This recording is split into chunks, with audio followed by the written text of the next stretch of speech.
What's going on, everyone? Welcome back to the Mock Draft Guy YouTube channel. If you are watching this video, it is right after Super Bowl 57 has commenced. Quick disclaimer for this video, I am recording this right before the Super Bowl actually begins, so I can get it up as soon as the Super Bowl is over. So in case the end of the first round isn't the correct order, I figured it didn't matter because the two picks that I'm making at number 30 and number 31 have nothing to do with each other. So if anything, we could just dream and we could move one slot to the other if that be the case. So it might be the wrong order, but just know that those picks don't have anything to do with each other. So I will be doing trades in this mock as well. This is the first mock draft for the entire NFL first round that I'm doing in quite some time, probably after week 17 was the last one that I did. So let's just roll right into it. We're doing trades, as I mentioned, and the first pick for me is going to be traded. I think the Chicago Bears hold out for King's ransom. I think they get it, and I think they get it from the Indianapolis Colts. We've heard so many different rumors and reports and everything on who the Indianapolis Colts are really going to go with.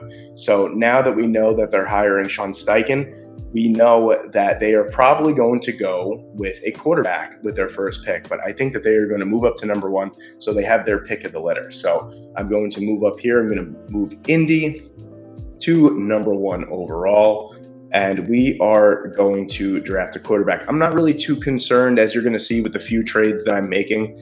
I'm not really too concerned with the draft compensation. I feel like the compensation is always pretty tough to determine, so we're just going to do what we have to do, what's necessary to get the trade through. So at number one overall, I am going to go with Bryce Young. I think the Indianapolis Colts front office is completely enamored with Bryce Young. They're obsessed with him from what I am reading. I've also heard things about CJ Stroud. I've heard things about Will Levis as well, but the majority of the reports are it's Bryce Young for the Indianapolis Colts. And I'm going to have to agree with him. He is my QB1 as well. So I think it makes a lot of sense. We are going with Bryce Young at number one. And then consequently, after that pick, Houston at number two. I contemplated trading this pick, but I just don't think it makes sense. Even still with Will Levis and CJ Stroud on the board, and even Anthony Richardson, I still think that they make a selection here. I think they definitely get tempted to make a trade because of some draft compensation that might be too good to pass up. But I think ultimately they are going to make their pick, and I think it's going to be CJ Stroud. Let me make one thing clear about Will Levis. I know a lot of people love Will Levis. A lot of people hate Will Levis. I think that him not going to the Senior Bowl really, really hurt his draft stock. I think that it kind of showed his true colors a little bit, and maybe scouts are thinking, well, what is he hiding that he doesn't want to show at the Senior Bowl where all eyes are going to be on him? So it kind of threw me off a little bit there. So I'm going to go CJ Stroud at number two. I also read a report yesterday, actually, that the gap between Bryce Young and CJ Stroud isn't as far as a lot of people think in terms of what pro scouts think of them. So I think it makes a lot of sense. If Bryce Young goes one, I think CJ Stroud goes at number two. And then we have the Arizona Cardinals here at number three. And I am going to make another trade here at number three. I think with two quarterbacks going off the board with the first two picks, I think Carolina moves up. And the reason I think Carolina moves up to number three to make a selection is because the Las Vegas Raiders sitting there at number 7 and the Seattle Seahawks sitting there at number 5, they might take a quarterback. We don't know for sure. I really do think Las Vegas is going to wind up taking a quarterback. But if the Carolina Panthers just hold on to the number 9 overall pick, they might not get a top 4 quarterback. So I think they just bite down. They have Frank Reich now, who made Carson Wentz look like an MVP candidate, had him as a front-runner MVP candidate until he tore his ACL. So I think they get Frank Reich, someone that will step right in, and he could mold into whatever he wants him to be. So I'm going to go up to Arizona. I'm going to have Arizona trade with the Carolina Panthers for the number 3 overall pick. Let's see what kind of compensation this will bring here. Okay, that works, I guess. So we're going to go with Will Levis here. I think that in a perfect world, Carolina would try and trade up to number 1 or number 2, but I think Houston's dead set on taking a quarterback. I think they really want CJ Stroud, but they're going to settle for Will Levis here. I think Will Levis is an interesting prospect. I know a lot of videos have surfaced recently on Twitter and YouTube that he doesn't sense pressure well, but he's got all the physical tools, physical attributes you're looking for in a franchise quarterback. I don't think there's many better in the NFL that could mold a player that's as raw as Will Levis like Frank Reich can. So I think they They just go for it, and they take Will Levis here at number 3. And then with the Chicago Bears at number 4, they essentially still have their pick of whatever defensive player that they want. And I still think it's going to be Jalen Carter. I think that 3 tech is obviously their biggest need. Well, really defensive line in general is their biggest need. But, a lot of people are going to say, well, they're going to go out and sign Deron Payne. Okay, we don't know if that's necessarily true. So I'm going off of what we're looking at right now. If I'm doing what ifs, then all of this is going to be completely different. But I am going to go with Jalen Carter to be the new 3 tech for the Chicago Bears. Interior pressure is so important in today's NFL, and I think that Chicago gets the best player in the draft at number 4. And then I think it's pretty simple. At number 5, I really think whoever Chicago doesn't pick, that's who Seattle is going to pick. So that's pretty easy to say. It's going to be Will Anderson Jr. for me at number 5. Then at number 6, interesting here. I see Tyree Wilson on the board. I see Myles Murphy on the board. But I also see Christian Gonzalez. And I think that even though Detroit could still use an edge rusher, they definitely need a cornerback. And CB1 for me in this draft is Christian Gonzalez. He's got everything that you're looking for a physical boundary corner in the NFL. And I think he makes a ton of sense to Detroit with the number 6 overall pick. And that's who I'm going with there. Then at number 7, Las Vegas doesn't trade up, and they get their quarterback of the future, who they think is going to be their quarterback of the future. I'm going with Anthony Richardson here, people. I really think that this is a really interesting fit for the Las Vegas Raiders, and I think Richardson is going to go a lot higher than people think. I mean, there's polarizing prospects like Will Levis, Brian Bresee, and then there's super polarizing prospects like Anthony Richardson. I'm buying into the hype. I think Anthony Richardson has the highest ceiling, blows everyone else out of the water, has the highest ceiling of any quarterback in this draft class. I mean, he has the raw abilities that from the gods. I mean, he's strong, he's big, he's got an absolute nuke of a right arm, he's fast, he's got it all. He just needs someone that could put it together. Is that Josh McDaniels? I don't really know, but I think they're going to take a chance. I think they're going to go Anthony Richardson at number 7. And then here, it's really an edge rusher here for Atlanta at number 8, and I'm going to go with Tyree Wilson. I think that Tyree Wilson offers just a little bit more versatility on the defensive line than Myles Murphy does. You kind of know exactly what you're going to get from Myles Murphy. That's going to be an edge rusher. But you can move Tyree Wilson all over the line of scrimmage, and he could be an absolute difference maker. Probably the strongest defensive lineman in the entire class, in my opinion. If you watch his tape, he just bullies offensive linemen all day long. I think it's going to be a great move for the Atlanta Falcons, whether they go Myles Murphy or Tyree Wilson. It's just a matter of preference at this point, and I am going to go with Tyree Wilson here at number 8. At number 9, Arizona finds himself in some interesting territory here as they kind of have their pick of what they want. Myles Murphy is on the board. There's 2 top cornerbacks on the board. There's all the offensive linemen on the board. Listen, everyone has their different preferences. Me, if I'm drafting in this position, I'm taking the best cornerback that is left. It's absolutely no guarantee that Byron Murphy comes back in free agency. And if he doesn't, that leaves you with absolutely nothing. And Devin Witherspoon, who for me, I have Christian Gonzalez as CB1A, and then Devin Witherspoon as CB1B. I mean, they are both exceptional prospects. Devin Witherspoon, an amazing tackler for his size. He's extremely physical as well. I think he is one of still the least talked about top prospects in the entire draft. And I think Devin Witherspoon will be an amazing addition for the Arizona Cardinals at number 9. So I'm going to go with Devin Witherspoon. And then Philadelphia, well, this is me before the Super Bowl even starts. Maybe Super Bowl champions, maybe Super Bowl runner-ups. Regardless, Myles Murphy falls into their lap here at number 10. I think they go and get him, and I'm going to go with Myles Murphy there. That's pretty much a no-brainer. That doesn't need much explanation at all at Myles Murphy at number 10. Then you have the Tennessee Titans here, another team I kind of mulled around thinking about maybe they would trade up, maybe to get a top quarterback. I did hear that they were one of the mystery teams that kind of offered Chicago something for the number 1 overall pick. Don't really know how much that's true. I'm not really going to buy into the smoke screens that much there. I think Tennessee was kind of just inquiring to see what it would cost, and probably to move up those 10 spots costs a really pretty penny. So I think they're going to stay here. Offensive line is obviously first and foremost here. Now we're going to go with Paris Johnson Jr. I still think he is tackle number 1 on my board, and we're going to go with him. It's exactly what Tennessee needs right now. Houston at number 12. Going to go with a little bit of a wild card here. They desperately need some defensive line help, and there is one defensive lineman that has just been shooting up draft boards for essentially the last month now, and that's Lucas Van Ness. And I'm going to take him here. I think by the time that the combine rolls around, by the time that pro days roll around, he is going to show out. He is going to be a top 15 pick. And I think that he falls in a really great situation for himself here at number 12. Houston desperately needs some help on the defensive line, at edge rusher, at defensive tackle, you name it. And I think they start perfectly with CJ Stroud and Lucas Van Ness. I kind of thought of Quentin Johnston here, but I think the defensive line needs are just too big to take a wide receiver at number 12. So we're going to go Lucas Van Ness. Then with my New York Jets at number 13, not going to sugarcoat it. Do we need offensive line help? Absolutely. Can we get a stud defensive back that is going to make our secondary even better? Absolutely we can. And I'm going with Brian Branch at number 13. I have been hell-bent on this pick for quite some time now. I think this would be an amazing addition to the Jets secondary. You'd have DJ Reed, you'd have Sauce Gardner, you'd have Brian Branch. It's an amazing young nucleus of players that you could continue to build your defense around.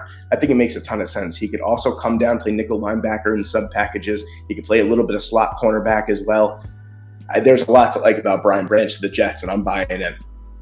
At number 14, New England. A lot of ways that they can go here. There's Joey Porter Jr. on the board. There's Quentin Johnston on the board, Jordan Addison. I think New England's going to make the quote-unquote unsexy pick, and they're going to take Peter Skoronski if he's here. They really, really need some offensive line help pretty desperately, and Peter Skoronski might be the most polished offensive lineman in the entire class. So I'm not going to overthink it. We're going Skoronski here at number 14.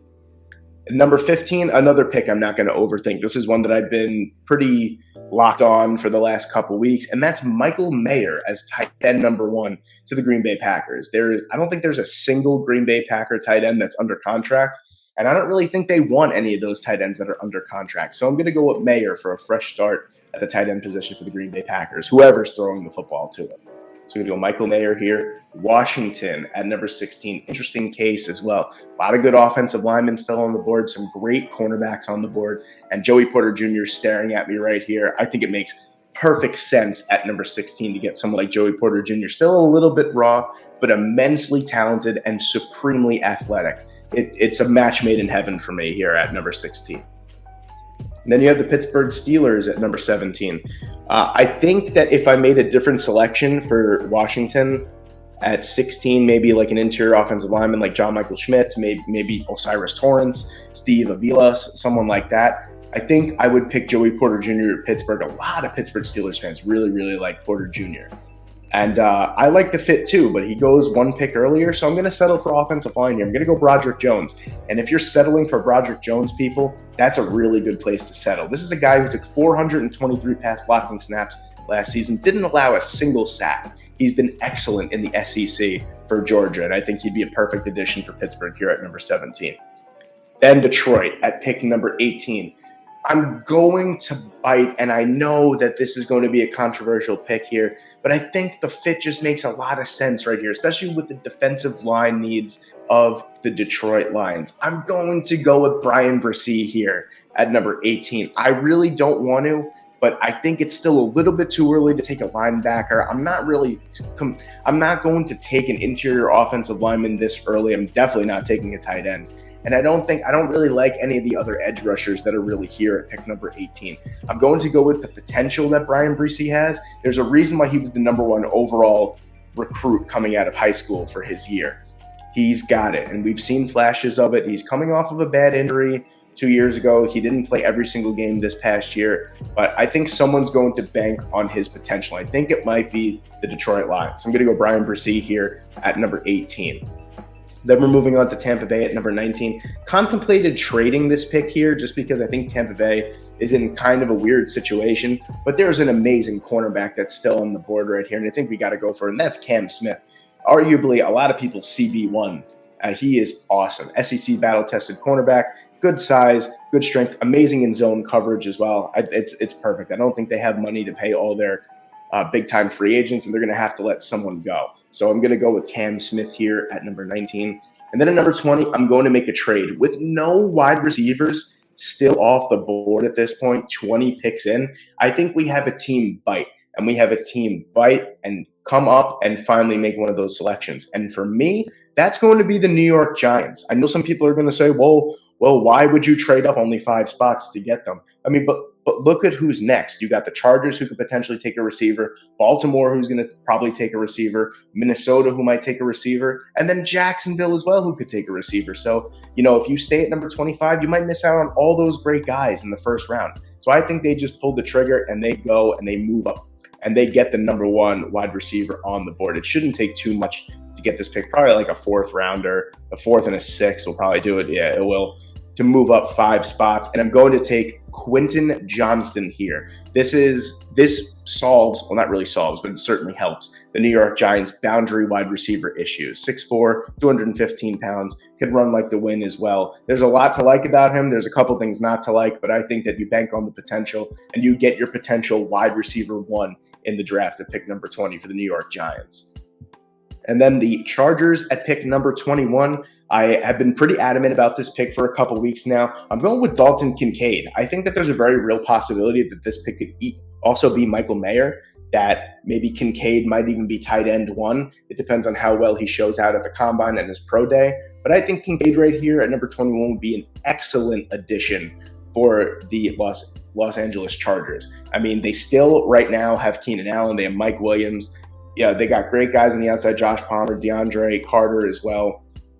They got weapons, and I think that they need another tight end here. I'm pretty sure that Gerald Everett's going to be a cut candidate. Donald Parham is good, but he doesn't offer too much in the passing game. I think you get the potential tight end 1 here at pick number 21 if you're the Chargers. Then at pick number 22, pretty simple. They desperately need a wide receiver. I'm making this pick assuming that they get a long-term deal done with Lamar Jackson. They could go edge here. They could go cornerback as well. I don't see them going running back with a healthy J.K. Dobbins at the end of the season. He really, really played excellent, and he really solidified himself as running back 1 in Baltimore for now, at least, as long as he could stay healthy. So I'm going to go with Jordan Addison, a guy who is just an amazing, amazing player on the outside, and I would love to see what he could do with Lamar Jackson throwing him the football. Number 23, we're going with the Minnesota Vikings. A little bit of a different pick here. I know cornerback is a big need for them. It's a deep cornerback class, and I'm not really a fan of Kelee Ringo going to Minnesota, I'll be honest with you. I like Jackson Smith-Njigba here. I like KJ Osborne to stay on the outside, Justin Jefferson to stay on the outside as well. Maybe if they could work something out with Adam Thielen, he comes back as well. And then you have a perfect slot guy in Jackson Smith-Njigba. Imagine how many targets he would get with JJ on the outside, KJ Osborne, or Adam Thielen on the other side. I think it's too good to give up. I know that I usually draft for need, but this is more of a draft for the best player available at a position of maybe need. So I think JSN would be a great pick here at number 23. Moving on to Jacksonville, number 24. I'm still kind of tentative on the whole Kelee Ringo thing. I think I'm going to go with a tackle here. I'm going to go with Anton Harrison. A lot of people think Anton Harrison, and myself included, is the best pass blocking tackle in the entire class. I'm going to have to agree with some of those people. I think it's a toss-up between him and Broderick Jones, but it's 1A and 1B between the two of them. You replace Jawan Taylor. I know Jawan Taylor had an okay year this year, but you let him walk in free agency and you get a young stud right tackle, potentially even left tackle in the future. Who knows? So I'm going to go Anton Harrison. Then with Seattle's pick now at pick number 25, I'm going to go interior of the offensive line. I know Osiris Torrance is here, but we got to go with John Michael Schmitz. This is a guy who I thought was incredible already, and then he went out and blasted his opponents at the Senior Bowl. This dude is easily interior offensive lineman number 1 for me. I know that he doesn't offer much versatility. He's pretty much just a center at the next level, but that's exactly what Seattle needs. And John Michael Schmitz is here. You go out and you get it. And then Dallas at number 26. I'm still rolling with the people. I am going Bijan Robinson here. I am sorry if you don't like that, but can you imagine Bijan Robinson in Jerry World? I think it would be electric for everyone watching, for Cowboys fans. I think it would be really, really cool to see. I'm going Bijan Robinson at number 26. Number 27, Buffalo. I know Jahmyr Gibbs is a sexy pick here. I'm going Osiris Torrance. They desperately need some interior offensive lineup. I think Josh Allen being so mobile kind of masks the type of interior offensive line problems that they truly have. So I'm going to buy in, and I'm going to take O'Cyrus Torrence, 6'6", 345 pounds, could even play tackle, honestly, if he wanted to at that size. So offers a lot of versatility on the offensive line. Then you have the Cincinnati Bengals here at number 28. I'm going with potentially an outside of the box pick here. I'm going Darnell Wright here. I think that Darnell Wright at 6'6", 337 offers you a lot of versatility if you want him to play left tackle. I know Jonah Williams has been pretty good. You know, you want him to play right tackle, whatever it may be. Lyle Collins was pretty terrible last year. And I know they're not paying him too much, but I think you need better production out of your tackle if you're going to pay him $8 million a year. I'm going Darnell Wright here. He's another one who also had a very, very strong showing at the Senior Bowl. Then number 29, this was kind of a tough one for me with all of the top wide receivers off the board. I was thinking Josh Downs. I was thinking Jalen Hyatt. You know, though, I feel like Chris Olave is just a better version of Jalen Hyatt already. I kind of want to stray away from the wide receivers for now. It's a deep wide receiver class. I'm going to go with, where is he? I'm going to go with, if I could find him, that would be awesome. I'm going with Keion White.